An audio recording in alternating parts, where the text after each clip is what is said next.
Good morning and welcome to Summit. I am Jumoke Michaels. Nigeria is barely catching its breath from the last general elections, yet the political drums are already beating.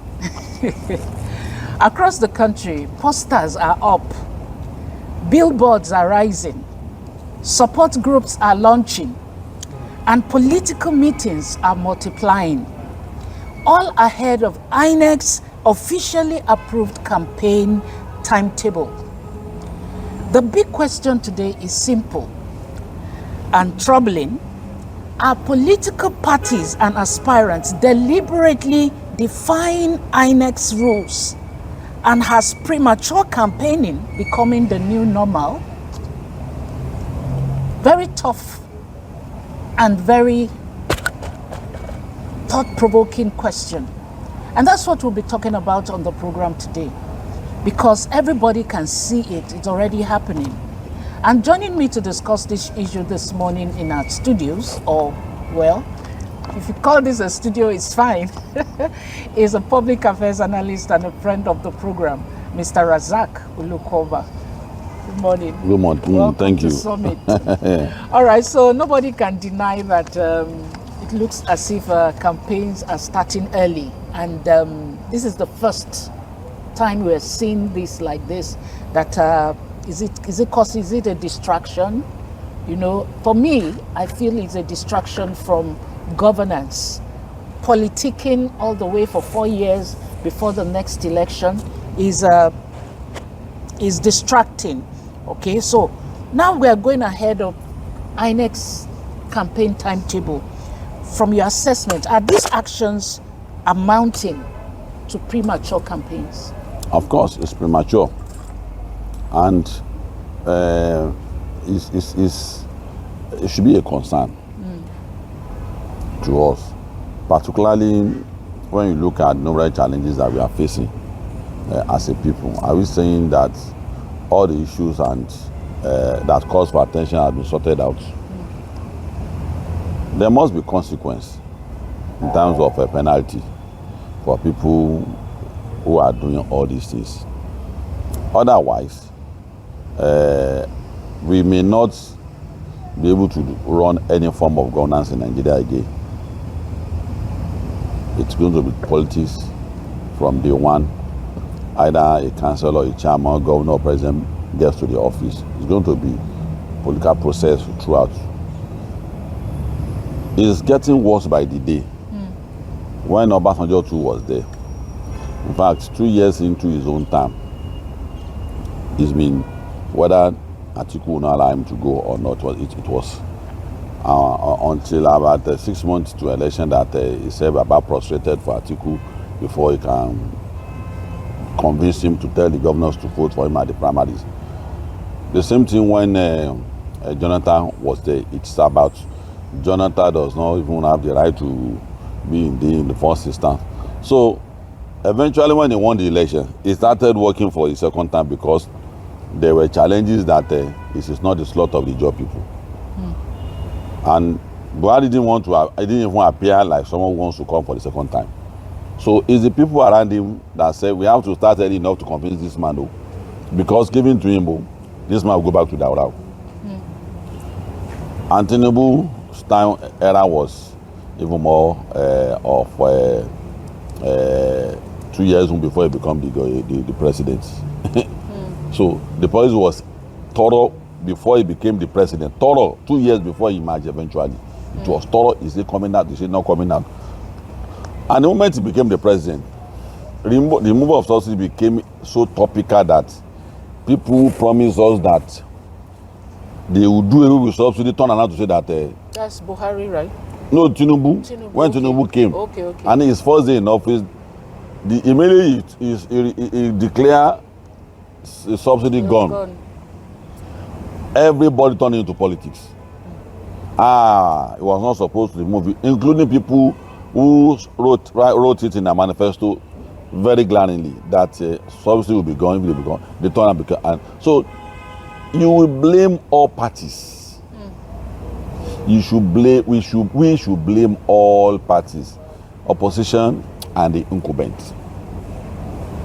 And that is why I don't know how independent INEC is, that it cannot penalize the hearing officials. Okay, before we go to INEC, let me ask this question, because when people continue to do some things and with this mindset that they can get away with it, is it that they're exploiting gray areas around the law? Do you think? You see, enforcement agencies are the most hated agencies in the world. And people look for all sort of means to break the law. It's an innate thing in human being. So, political class want to beat the opponent. The opponent also want to create crisis for the incumbent so that they can get to power. So it is that desperation that led them into the forgetfulness to say that we are not in campaign time. Maybe we should wait for campaign time. To understand that even certain policies that people will be shocked that why is opposition saying this? To the extent that even at times the incumbent at times also are not clear on certain issues. They play politics with it and you'll be amazed. This is a clear thing. Why are you playing politics with virtually everything? So and that's why I'm saying that looking for loopholes and also desperation to ensure that the incumbent is in power or the opposition wants to send the incumbent away. It's a desperation. Forgetting that what matters most is performance.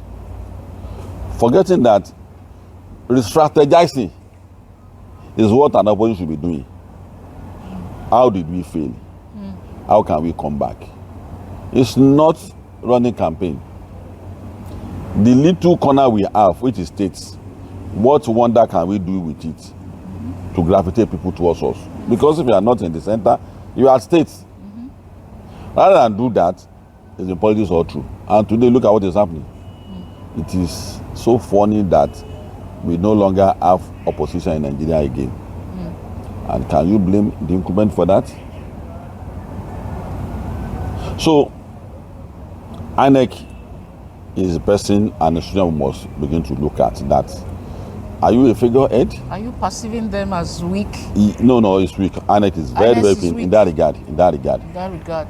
There must be consequence. And why we say the evolution of power and the need for INEC not to be an appointee of the president. This is one of the reasons.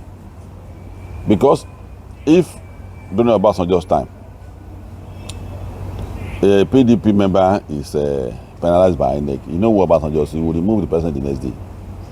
And that president is there till today that I cannot go or say anything against the incumbent party because they are the one that appoint me. So you see, this structural issue is the challenge why the political process in Nigeria has been a problem. This structural thing. Because INEC is willing to set standards. And in doing so, he may step on toes. So we have to still go back to the idea and first ask ourselves the question that do we want to own our country? The deficiencies suffered by our institutions is the reason why optimal performance is begging for attention in security sector and particularly in the political process.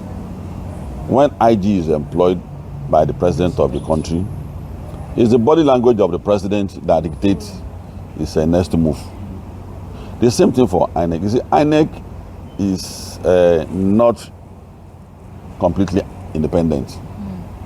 And if the previous person play politics with that institution, the president today cannot get there and you say you should not play politics with it. He wants to come back.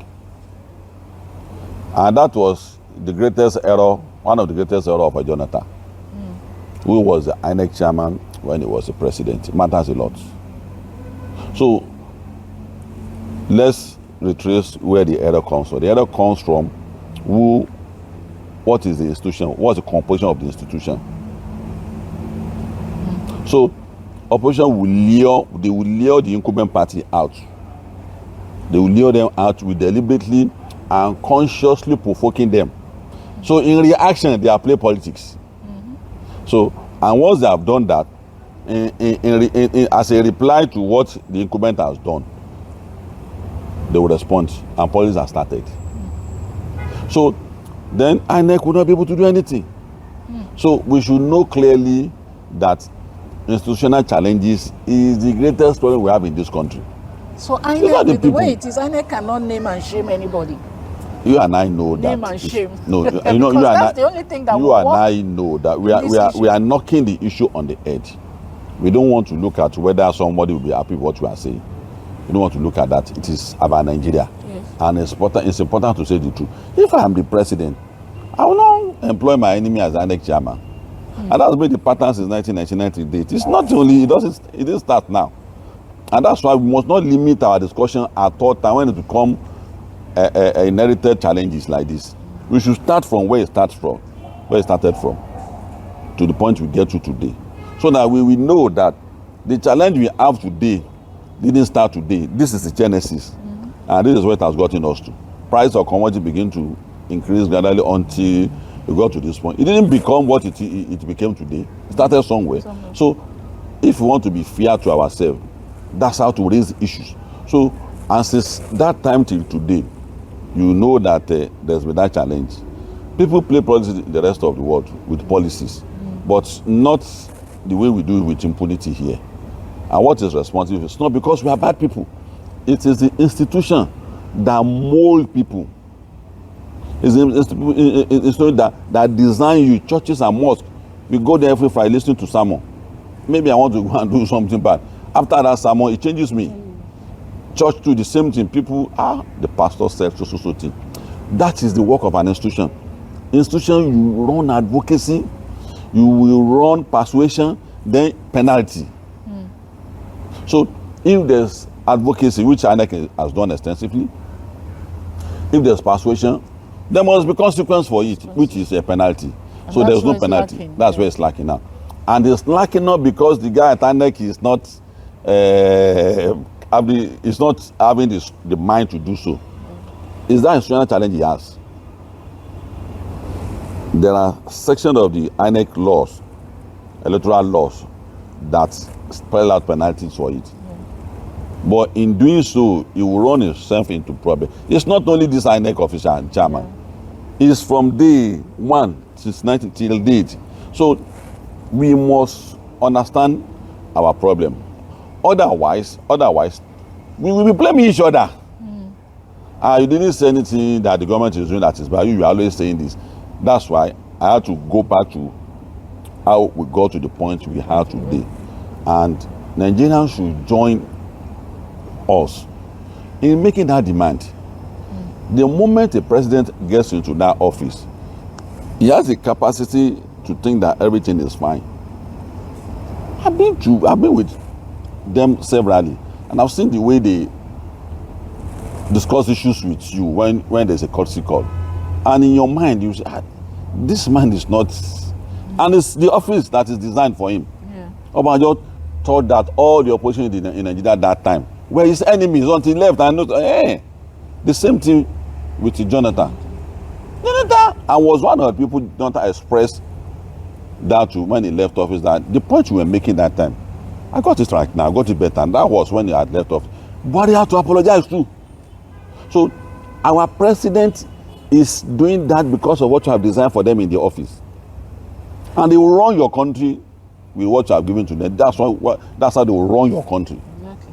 They will run your country based on recommendation to appoint IG of police, DG of SSS, DG of custom, controller of custom, the chairman of INEC, appointing ministers. Is going to run on recommendation. Whereas there must be institutional appointment where the rank and file, there should be a rank and file growth to become the IG of police. You should know who will become the police in the next 20, 30 years.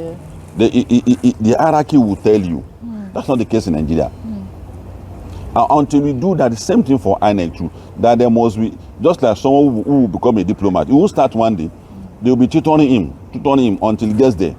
So there must be that tutelage. You can't just pick a professor from the university, come and head INEC office. For my sake and your sake, both the incumbent and the opposition, for our own sake, there should be that institutional mentorship for him to get there. And that is why it is very, very, very, very, very important for us to be able to admit that that's where our problem is. It's not the current people in government, it's not them. It's that challenge, and that is why we must put certain blame in front of their doorstep to that. You see this, this is it when we started. You can't say you didn't see this. The security, this and that, and the INEC is an institution that gives quality to our politics, that gives quality to our political party. If your political party is not good enough, you have bad democracy. If you have bad democracy, there will be no good governance. So it's for the sake of everybody that those institutions should be doing well. It's not for political reason. It's not because I want the president to be happy or because I want the president to be happy. It's because of all of us. And that's why we can't be laundering our image all the time. It's an institution that is taking us through that route where people see us as some serious people. We have young men that can man your country for you in terms of defense and security, and you leave only one institution, one a layer of government to be securing your country. Local government will make law, state government will make law, federal government will make law. You now say federal police should be the one that will enforce local government law, enforce state government law. You will appear unserious when you see people beating up INEC last month official on the road. There's no state police to arrest the person. You are relying on federal police to come and arrest someone that is beating a last month official, which is a good thing that we have last month. People have example of that all over the state now today. But the federal government must allow state government like Lagos to have their own to enforce their law. So INEC too is an institution that we must carefully design. Otherwise, the trend will continue. It's been there before. All right, so let's look at this issue of support groups. Because if you look at those billboards and posters and everything rising up all around, you notice that they actually say this support group for so person, you know, and all that. Now, these support groups, are they a legal loophole or a political cover, in your opinion? There are three categories of support groups. Okay. There are one that the candidate is in the know. Okay. There's another one that the candidate is not in the know. They just have genuine love for him and they are trying to put him in trouble. They didn't know that, innocently or ignorantly. The third layer are the people who want to justify what they want to do. They want to run their own campaign. They will now use your support to start pasting poster of a candidate in government. So that like the president. Alongside their own picture. Alongside their own picture. So that once they do that, INEC will be in trouble. But when there's a penalty for that support group, they've been brought to book, they've been punished, they will not do it again. But when you put your poster besides that of a girl in the incumbent governor, so it's difficult for the state INEC official to say, go and tear that poster and make sure you apprehend the people that are behind it and bring them to court and let us. It's not a nice picture at all. What you're painting is not a nice picture at all. So that's the challenge, and that's why it's appear to nation building. It's not a joke. It's not an emotional thing. How can they be independent? Opinion doesn't run society. It's a standard, universal standard, and that is the challenge I have, that I must have opinion. No, when there's knowledge on certain issue, that opinion is knowledge. It's no longer my opinion. If I am tall and you are short, it's as serious as that when it comes to nation building. Nation building has a permanent and a standard definition. To run a nation, layers of government must have that capacity and power to be able to expend its own duties without interference from political class. And that's why we call weak institution. So what makes it weak is that influence, that undue influence of political class on those institutions. A policeman wants to get promotion. He will meet once another that will recommend to the IG, and the IG is their own nominee. He will do it. So it would demoralize a serious, committed, and hardworking officer. It will demoralize him. It's natural. So the same thing, INEC official too will be very careful in doing this. It doesn't start now, and it is not going to be politically incorrect for me to now petition a facility that has been given to me to be in control. I want to put someone that I didn't know there. That's what institution defines for people in government. Put somebody you know there. That's the definition. Because I won't put someone I don't know his character there. So no president or governor is likely to sit any INEC chairman down that you are going to support me. I don't think he's any president or governor, but it's not. It just come naturally, and that's why certain institution must be independent because of that natural return of return of favor, which is seen as a favor. All right, it is important. All right. So let's look at how premature campaigns actually affect electoral fairness and internal party democracy. How does it work out eventually? See, at the end of the day, you will not be able to have anything to show for your party. If you look at Rivers now, Rivers is campaign now because it's between Wike and Fubara, who is going to become the next governor. That's campaign. But if it is governance, Fubara will be able to have something to show. For those 2.5 years that's been there, he has not shown anything in terms of performance. And that's the danger of premature campaign. That's the danger. It's decimating our democracy. And once there's no proper democracy, there's no rule of law. Rule of law is not only about human rights and things like that. It's a social contract. Eat, drink, sleep safely. So when you run a campaign that is outside the timetable of the INEC, it destroys governance. It replaces what the government should be doing, because you'll be spending time responding to the campaign of other government about you. You'll be busy responding to it. Yeah. Whereas there are issues on ground that you are supposed to be working on. You ignore them. The attention of a president is needed to remain focused on certain issues. But he will be talking to the image makers afternoon, day and night. So, and that's why when you see Obasanjo every day responding to certain issues, a whole president, you need to do that because the opposition is saying something about him. The same to Jonathan's time. Then there's the Buhari of Sudan. You need to keep going to the public that I'm not from Sudan. No. I'm from Buhari, the husband of Aisha. I'm this and that. I'm from Daura. And the man has something very sensitive to do for the nation. He needs to attend to issues. People who are talking about atomic energy force, power sector, health issues, which is era of COVID-19. So you know something? One thing that the president has to do, he'll be forced to be telling people that how can you say I'm dead? I'm not dead. So now coming to the Tinubu, we spend 1 year talking about subsidy. 1 full year. In fact, he was doing other things that the students loan scheme, other things were going, price control, so many things were going. We didn't even listen to him. He was talking about subsidy. And that's why, and you were right, the campaign started immediately this man came to office. And one of the topical issue is what I mentioned was the subsidy. He started responding to subsidy issue, why it has to go, things like that. So this kind of political attitude in Nigeria is not going to get us there. It's not going to get us there. And the younger people, we are supposed to be mentoring them. They have their own challenges. Their own challenges is that they're not thorough. They don't conduct research. You see a replacement for mentorship. They go to AI. They have their own challenges, which is numerous. Now we are creating challenges for them again with our own style. What of issues of even voter apathy? Will these issues, put people off, to want to vote again when people see your performance, they will vote. It will inspire them to come and vote.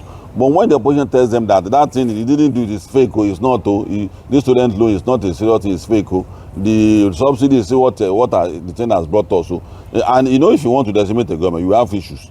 You see a lot of things to be able to decimate the government. So why would someone go and vote again? So campaign also impairs, also affects the will of the people to come out to vote. Campaign. When there are strong campaign that, particularly when you start saying do or die affair, people will say, I can't go and do or die affair for Nigeria. When you see discouraging things and in response, the government also says, see people in government, see the way they are talking. So it demoralizes voters. So there's a link in what people say in terms of campaign to whether people will come out to vote or not. It's also very important. But that does not mean that we should also blame the people. Because, like what fella says, when water kill you, now water will wake you up. If people in government, you are angry with them, and you are boycotting votes, or you ask the person in government, and it is me that I want me to go and turn the person in office for, the person, we are unserious people. Yeah. So your card is a decider of your fate. Your card has something to do with your prosperity. You keep complaining about touts becoming councillors and chairman, and you don't vote. It's not a magic, it's not abracadabra. People who make move are the people who become councillors and chairman, and House of Rep, House of Assembly, Senator, Governor, is the people who make attempts. And if you look at pattern of vote, it's the regular people that's been voting all day long. The regular voters, the women, the youth, and few elders, it's been the regular people. But it can change. It can change with one of these is what I've identified, that if you practice proper, mature, and civilized politics, where people genuinely respond to issues, that what do you have for the people, clear manifesto, clear roadmap, and we have also people, opposition who are serious. Because does it appear to you that opposition in Nigeria, does it appear to you as if they are serious? You decimated yourself. You now say, they say one party state, I've not seen that kind of thing in my life, that why is the man always knocking me out? Is that the man that is knocking you out that is a problem? Or is it you that didn't train very well for the fight?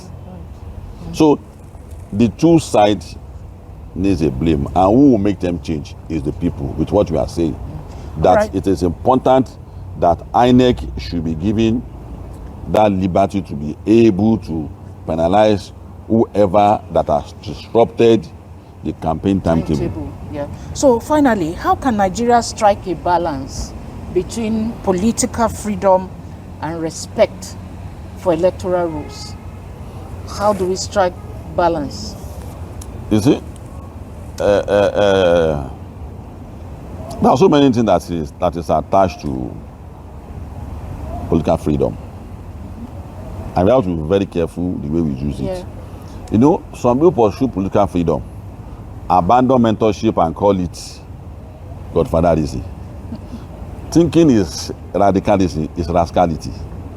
There's no political freedom. Really? We are all responsible to each other. The person in government is not free. Is bounded by the manifesto of the party. The party is also bounded by the social contract is assigned with us that is going to rule over us based on the manifesto. And the opposition does not also have the liberty to do things outside the convention. There's a conventional way of running opposition. So it is the people that have the freedom, the political freedom and the liberty to choose between the two. The moment you will become a political class in Nigeria, you are responsible to us. Your freedom is in our hands. Don't serve if you don't want to be slavish to the people who put you in office. So, but if you are talking about freedom in terms of tying your hand together from pursuing the program of the people, I buy into it. That there must be that freedom Once you sign a social contract with the people, there must be freedom for the people in government to implement it. There must be no interference, there must be no interjection, and there must be no distraction from people who are not progressive within the party. When a government is running a program, some people who are not progressive in the party will distract. So nation building is work in progress. So all of us has a role to play, and people who has the highest role to play are the people. Contrary to belief of so many people that once you put people in government, it's not to run, no. It's superficial. It's being assertive. That no, that's what. Laws. Yes, we are lost. This is what the law says. So on the question of premature campaign, the people needs to be assertive to INEC. Let's ask no challenge. And it's not time for campaign. There should be governance. I know Lagos in the way we operate a very fair arrangement. Its own commitment to program is on maybe because of the model they operate, face politics. That's governor come and face performance, face governance. Maybe that's work. Maybe that other state should employ that strategy too. Because other state they combine it together. The two Wike is trying to become the political leader, and he has a responsibility to perform in Abuja. Fubara is saying that I'm a political godfather. I mentor myself. I'm still the governor. See whatever is going through now. So the people must play their role. The incumbent governments must show example of focusing on government, and the opposition must also be responsible on kind of position they run. Well, thank you so much. That's a good place to conclude the conversation. So it's in our hands as the people to make sure that some of these things we see that are wrong or unlawful, we can assert our voice to it and make sure that they are corrected. Definitely. Thank you so much, sir. It's a pleasure being with you. Joining me on the program. All right, so now as we wrap up the conversation, one thing is clear: democracy does not begin on election day. It begins with respect for the rules. And that's where we're going to stop this conversation today. So all those who are erecting billboards and banners, respect the rule of law. According to INEC's timetable, it is not yet time for campaigns. We'll go on to the next segment of the program and showcase what Lagos State is doing to make life better for Lagosians. So please enjoy that package, and we'll see you again next time. I am Jumoke Michaels. Bye-bye.